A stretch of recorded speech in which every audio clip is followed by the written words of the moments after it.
ബ്രസീലും ജപ്പാനുള്ള match കണ്ടിട്ടുണ്ടെങ്കിൽ ഞാൻ പറയാൻ പോകുന്ന കാര്യങ്ങളൊക്കെ നിങ്ങൾക്ക് തോന്നിയിട്ടുണ്ടാവും. മറ്റൊന്നുമല്ല, ആരാധകരുടെ പ്രതീക്ഷ കൂടിയിട്ടുണ്ടാവും. ബ്രസീൽ ഫാൻസിന്റെ പ്രതീക്ഷ വാനോളം ഉയർന്നിട്ടുണ്ടാവും. തരത്തിലുള്ള ഒരു മാച്ചാണ് കാർലോസ് അൻസലോട്ടി എന്ന് പറഞ്ഞ കോച്ച് നമ്മൾക്ക് മുന്നിൽ ഇന്നലെ ബ്രസീലിലൂടെ കാണിച്ചു തന്നത്. Beautiful performance. ഇതിനൊക്കെ പിന്നിൽ എന്താണ്? കാർലോസ് അൻസലോട്ടി എന്ന് പറഞ്ഞ നമ്മളെ ഒരുപാട് അത്ഭുതപ്പെടുത്തിയിട്ടുള്ള കോച്ച് തന്നെയാണ്. ഫസ്റ്റ് ഹാഫിൽ ബ്രസീൽ ഗോൾ അടിക്കാൻ ഇങ്ങനെ കിതക്കുന്നതായിട്ട് നമ്മൾ കണ്ടു. ഫസ്റ്റ് ഹാഫിൽ അവരെ പോസ്റ്റിന്റെ അവിടെ എത്തുമ്പോൾ 5 പ്ലേയേഴ്സ് ബ്ലോക്ക് ചെയ്ത് നിൽക്കുകയാണ്. ബ്രസീലിലെ വിനീഷ്യസ് ആണെങ്കിലും കസ്മർ ആണെങ്കിലും ബ്രൂണോ ആയാലും കുതിച്ചു കയറാൻ നോക്കിയിട്ട് പറ്റിയില്ല, ഗോൾ അടിക്കാൻ നോക്കിയിട്ട് പറ്റിയില്ല. ആ സമയത്താണ് സെക്കൻഡ് ഹാഫിൽ 1-0 തോറ്റിയെടുക്കുന്ന ബ്രസീലിനെ സെക്കൻഡ് ഹാഫിൽ ഒരു കിഡിലൻ കംബാക്കിലൂടെയാണ് കാർലോസ് അൻസലോട്ടിന്റെ ടാക്ടിക്സ് മാറിയത്.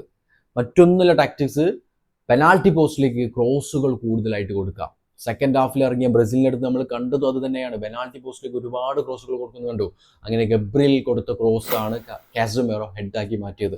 സെയിം അതേപോലത്തെ ക്രോസ് തന്നെ 2 തവണ വീണ്ടും ഗബ്രിയൽ കൊടുക്കുന്നത് കണ്ടു. റൈറ്റിൽ നിന്നും ലെഫ്റ്റിൽ നിന്നൊക്കെ ക്രോസുകൾ വരുന്നത് കണ്ടു.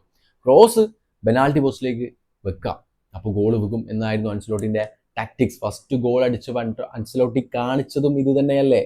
സെക്കൻഡ് ഗോൾ അടിച്ചപ്പോൾ അൻസലോട്ടി കാണിച്ചു കാം, നിശബ്ദത പാലിക്കൂ, ഇറ്റ്സ് എ ബിഗിനിങ്, ഇത് തുടക്കമാണ്.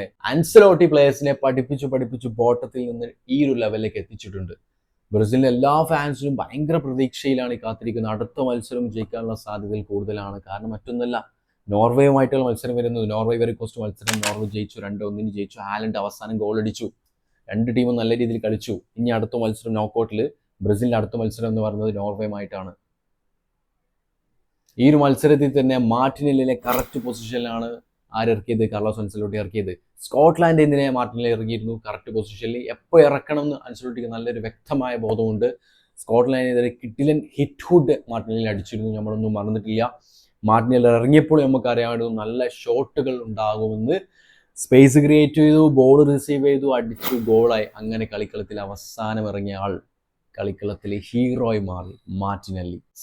മച്ചാന്റെ കയ്യിൽ സാധനം ഉണ്ട്, അത് കറക്റ്റായിട്ട് മാർട്ടിനെല്ലി ഗ്രൗണ്ടിൽ കാണിച്ചു. പിന്നെ അതുപോലെ തന്നെ കളിയിൽ എടുത്തു പറയേണ്ട ഒരു പ്ലെയർ എന്ന് പറയുന്നത് ബ്രൂണോ ഫെർണാണ്ടസ്. കിഡിലൻ പെർഫോമൻസ് ആയിരുന്നു. പോസ്റ്റ് കോൺഫറൻസിൽ അൻസലോട്ടി തന്നെ ഇദ്ദേഹത്തിന്റെ പേര് പറയും.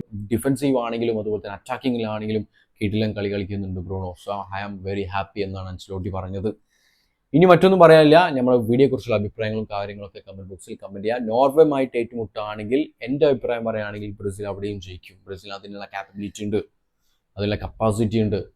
വേറൊരു ബ്രസീലിനാണ് നമ്മൾ ജപ്പാനെതിരെ കണ്ടത്. ഇങ്ങനെ കളിക്കുന്ന പ്രതീക്ഷയില്ല. 2 ഗോളുകളൊന്നല്ല, 3, 4, 5 ഗോളുകൾ അടിക്കാനുള്ള ചാൻസുകളൊക്കെ ഉണ്ടായിരുന്നു. അപ്പോൾ തീർച്ചയായിട്ടും ഇന്നലെ കളി കണ്ട എല്ലാ ഫാൻസിനും ഒരുപാട് പ്രതീക്ഷ കൊടുത്തിട്ടാണ് കാർലോസ് അൻസലോട്ടി കളം വിട്ടത്. ഓക്കെ ഫ്രണ്ട്സ്, വീഡിയോ അവസാനിപ്പിക്കുന്നു. വീഡിയോ ഇഷ്ടപ്പെട്ട ലൈക്ക് അടിക്കുക, ചാനൽ ഇഷ്ടപ്പെട്ട സബ് ചെയ്യുക, നമ്മളൊന്ന് സപ്പോർട്ട് ചെയ്യാം. Okay, by.